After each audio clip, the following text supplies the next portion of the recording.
시청자 여러분 안녕하십니까? BOA 모닝 뉴스입니다. 미국 상하원의 민주당 의원들이 미국 대통령의 북한에 대한 군사 행동을 제한하는 내용의 법안을 각각 재상정했습니다. 북한 지도자가 누구든 상관없이 미국은 북한과의 전쟁을 원하지 않는다는 점을 명확히 해야 한다는 내용이 담겼습니다. 이조은 기자가 보도합니다. 미국 민주당의 에드워드 마키 상원 의원과 로칸나 하원 의원은 28일 각각 위헌적 대북 전쟁 금지 법안을 발의해 상원과 하원에 상정했습니다.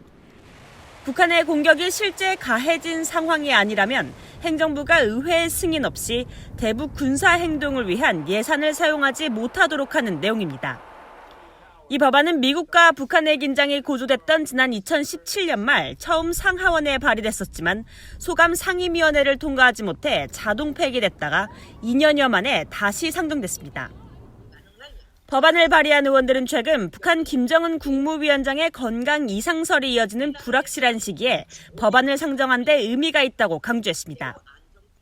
마키 의원은 이날 성명을 통해 북한 내부 움직임이 불확실한 상황에서 미국은 북한을 누가 이끄는지 상관없이 대북전쟁을 추구하지 않는다는 신호를 분명히 해야 한다고 말했습니다. 또 트럼프 대통령은 과거 화염과 분노라는 수사로 돌아가고 싶은 유혹을 받아선 안 되며 이런 수사는 한반도 비핵화와 분쟁 종식이라는 미국의 안보 이익을 더 요원하게 할 뿐이라고 지적했습니다. 칸나 의원도 성명에서 대통령은 전쟁 시작 전 반드시 의회를 거쳐야 한다는 입장을 분명히 했습니다. 칸나 의원은 김정은의 건강을 둘러싼 불확실성과 북한 지도부 변화에 대비한 비상계획 등의 보도들 사이에서 미국의 대외 정책은 한반도 평화 달성을 위한 외교적 접근을 우선시해야 한다고 밝혔습니다. 이번 상원 법안은 민주당 대선 경선 후보로 뛰었던 엘리자베스 워런 의원을 비롯해 제프 머클리 의원과 역시 대선 경선 후보였었던 무소속의 버니 샌더스 의원이 공동 발의자로 참여했습니다. BOA 뉴스 이존입니다. 마이크 폼페오 미 국무장관은 김정은 북한 국무위원장의 건강 상태와 관련 없이 북한의 완전하고 검증된 비핵화라는 미국의 목표에는 변함이 없다고 강조했습니다. 폼페오 장관은 29일 국무부에서 열린 기자회견에서 김 위원장 유고 시 미국의 대응 계획을 묻는 질문을 받고 현재로서는 김 위원장의 건강 상태와 관련해 추가로 제공할 정보가 없다면서 이같이 밝혔습니다.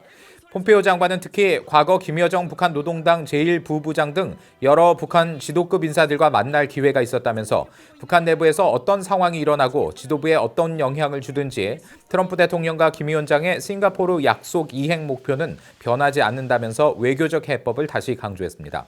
이 앞서 폼페오 장관은 폭스뉴스와의 인터뷰를 통해서는 김 위원장의 건강 상태와 신종 코로나 바이러스와 관련한 북한 내부 상황을 면밀히 주시하고 있다면서 북한은 식량 부족 사태 등으로 기근을 겪는 실질적 위험이 있다고 지적했습니다. 건강 이상설 속에 북한 김정은 국무위원장의 활동 모습이 계속 공개되지 않으면서 실제로 김 위원장 신변에 이상이 생길 경우 다음 권력 승계는 누가 될지 여러 예상이 나오고 있습니다.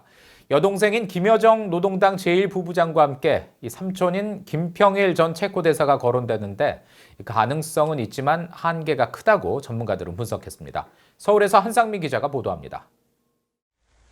한국 국회 입법조사처는 최근 북한 노동당 정치국 회의와 최고인민회의에서 김여정 제1부부장이 정치국 후보위원에 재임명된 것에 주목했습니다.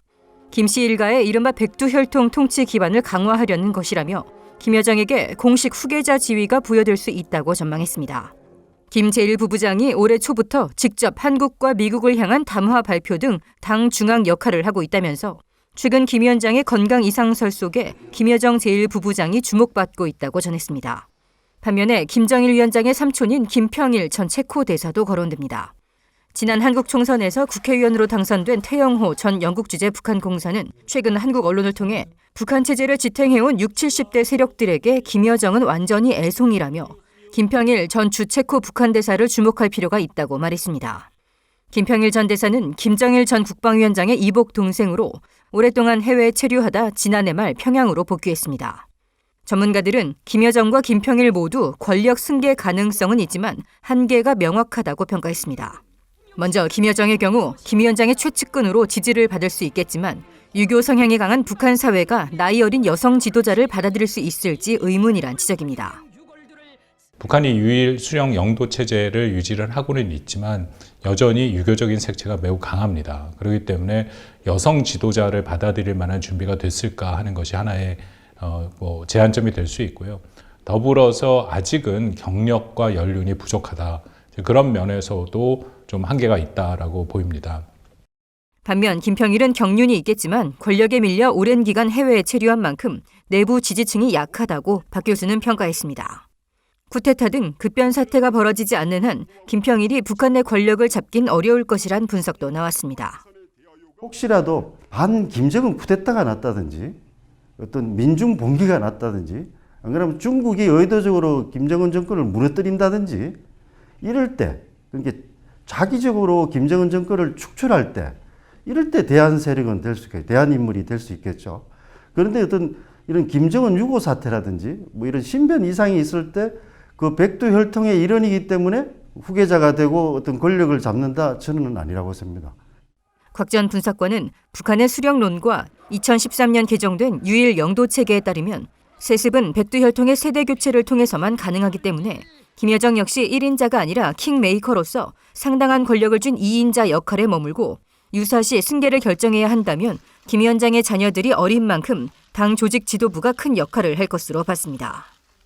당 조직 지도부의 역할이 굉장히 커지는 시대가 올 것이다. 김정은의 병고가 일찍 일어난다면 어떤 개인보다는 당 조직 지도부의 역할이 더 지금도 강하지만 앞으로는 당 조직 지도부가 더 큰 역할을 하지 않겠냐.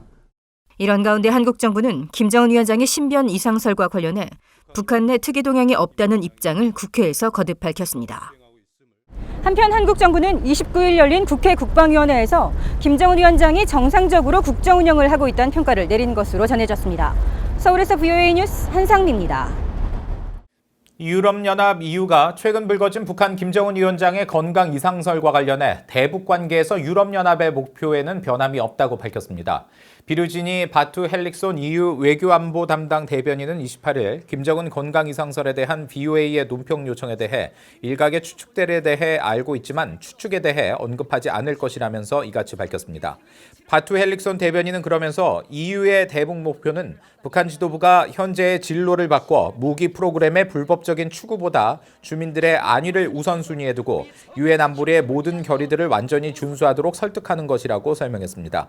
또 북한이 신뢰 구축과 한반도의 항구적 평화와 안보 조성, 핵무기 없는 한반도를 위한 지속적인 외교 과정에 관여하도록 독려하는 것이 목표라면서 EU는 이런 목표 달성을 위해 미국, 한국 등 협력국들의 노력을 지지하며 지속적으로 협력할 것이라고 강조했습니다. 미 국무부는 최근 러시아가 북한 노동자들에게 신규 비자를 발급해 관련 유엔 안보리 결의를 위반하고 있다는 보도와 관련해 각국의 대북 제재 이행을 거듭 강조했습니다. 국무부 대변인실 관계자는 28일 일부 언론이 러시아 내무부 자료를 인용해 러시아가 지난 1분기 570여 명의 북한인에게 신규 취업 비자를 발급해줬다고 보도한 데 대한 VOA의 논평 요청에 모든 유엔 회원국들은 대북 제재를 이행해야 하며 제재 이행을 지속할 것을 기대한다고 밝혔습니다. 유엔 안보리는 대북 결의 23975를 통해 북한 노동자에 대한 취업 비자 신규 발급과 비자 연장 등을 금지하며 각국은 모든 북한 노동자들을 지난해 12월 22일까지 송환시킬 것을 명시했습니다. 한편 러시아는 지난달 안보리에 제출한 최종 이행 보고서에서 지난해 12월 22일 이후 러시아에서 유효한 노동 허가증을 갖고 소득을 얻고 있는 북한 노동자가 한 명도 없다고 보고했습니다. 이상으로 VOA 모닝 뉴스를 마칩니다. 시청해주신 여러분 고맙습니다.